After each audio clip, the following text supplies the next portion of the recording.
Namaste, beautiful. Welcome to class. Today we are going to be covering Warrior 1 and Crescent Lunge. It's not completely necessary that you do a warm-up before this, but if you want to do like a few sun salutations to get warmed up so that you do have a bit more mobility in your hips, feel invited to do so. I will link a little clip teaching you how to do this here. Okay. All right, so let's start with Warrior 1. Warrior 1, in my opinion, is one of the hardest poses. Because of that, there are a lot of teachers that I know who don't teach this pose. I put it in some sequences and I exclude it from others. I do think that there are benefits to it, and also I don't think it's completely necessary. So let's start with the right leg first. So we want our right foot to be pointed toward the top of our mat, and our back foot is going to be at a 45-degree angle out. So the way that we would typically get into this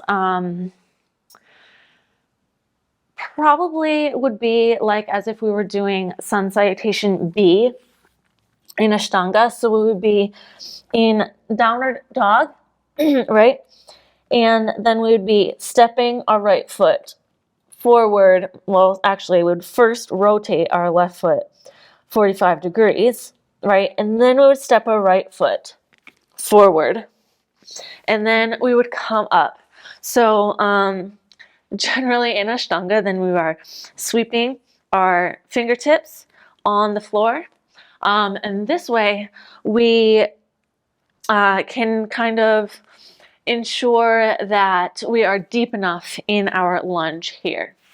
But I will go over that in a second. Sometimes it's not good for your body to be so deep in the lunge here, right? So we're sweeping our fingertips, and then we're coming up, we're reaching our hands up with our palms together. So in Warrior 1, then like I said, we want 45 degrees. We want the foot forward here.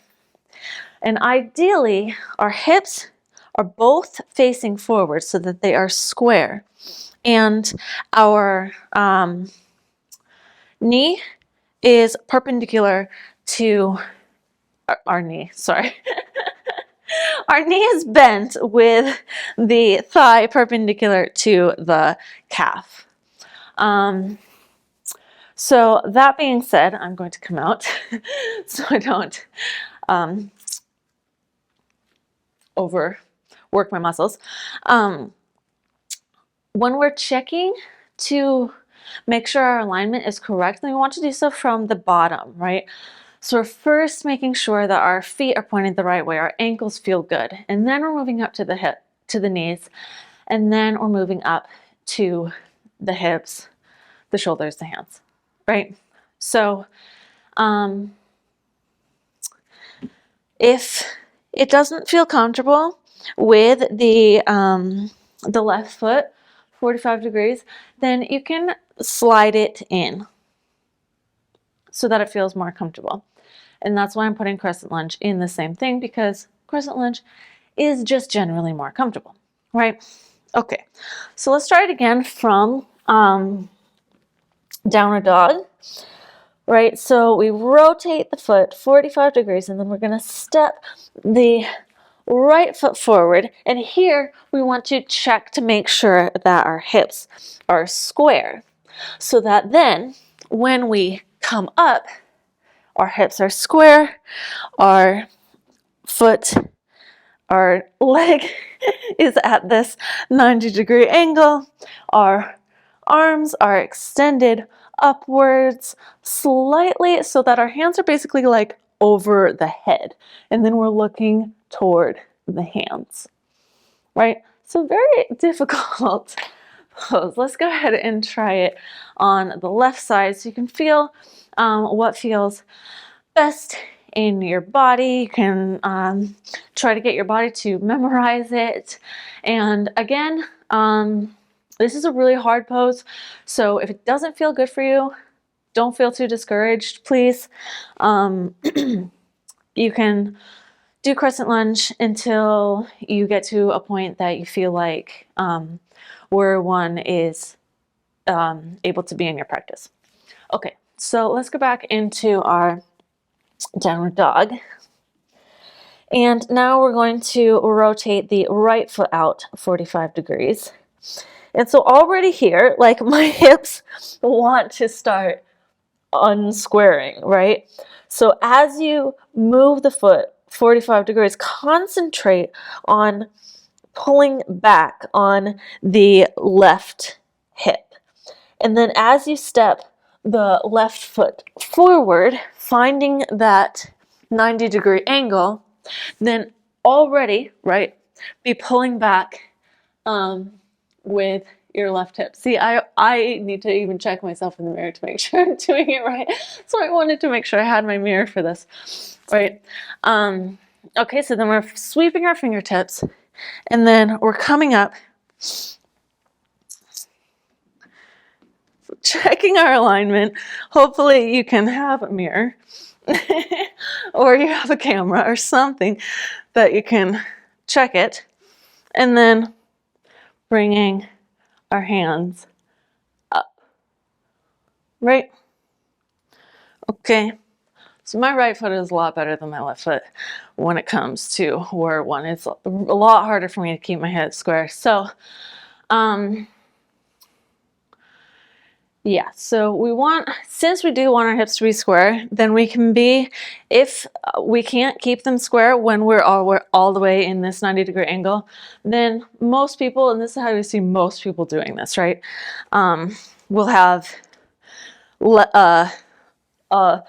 bigger than 90 degrees here so that it's more possible to keep the hips square, right? And then, of course, we want our shoulders square as well and looking up. Okay? Alrighty, so that's warrior one. Crescent lunge. This is kind of like a modified warrior one in a lot of ways, right? So crescent lunge you're going to see a lot more in vinyasa. I guess maybe you'll exclusively see it in vinyasa. So generally, if we are going into our crescent lunge, I think that most of us teachers tend to do so by doing something like reaching our right foot up so that we are in three-legged dog, and then we're exhaling, bringing our foot between the hands. So then already here, we want to be up high on our left toes. So just the ball of the foot is on the floor and our heel is over the ball of the foot. It's difficult to not fall back onto it. Like, this is a lot easier to be this way. And honestly, you're probably not going to hurt yourself if your heel comes back like this. I notice that I'm doing it all the time. So, you know, don't beat yourself up over it if you're not completely up over your toes like this all the time. Just generally speaking, it's the correct way to do it. Okay, that being said, then we're going to inhale and then we'll reach our hands up. And so now it's easier, right, for us to keep our hips square here. It's easier to get to that 90-degree angle. We're up high here, and then we can have our arms up. We can have our arms cactused. They can be as they were in warrior one. Whatever. We have a lot more options here because it's a kind of newer pose. I'm not positive, but I would venture to guess that it was maybe created to replace the more difficult warrior one. Okay, so let's go ahead and try on the other leg. maybe hold it for longer because my right leg is feeling a little bit too tired compared to the left. Okay, so let's step back and find our downward dog here. And then take an inhale and come up into our three-legged dog. Let's come onto the toes already here. Point the toe if you'd like to. Exhale. Step the left foot between the hands. So now we are, remember, finding our positioning of our right foot. And we're checking that we are at about 90 degrees here. And then our hips are square here. And then we can come up to whatever variation we want. So this is a really fun thing to put into practice because from here you can like rotate into a warrior two, or you could rotate into a revolved crescent.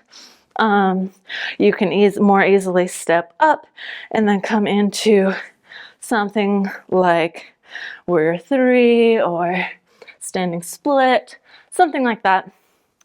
Anyway, that's just a little bit of sequencing fun. Yeah, okay, so warrior one and crescent lunge.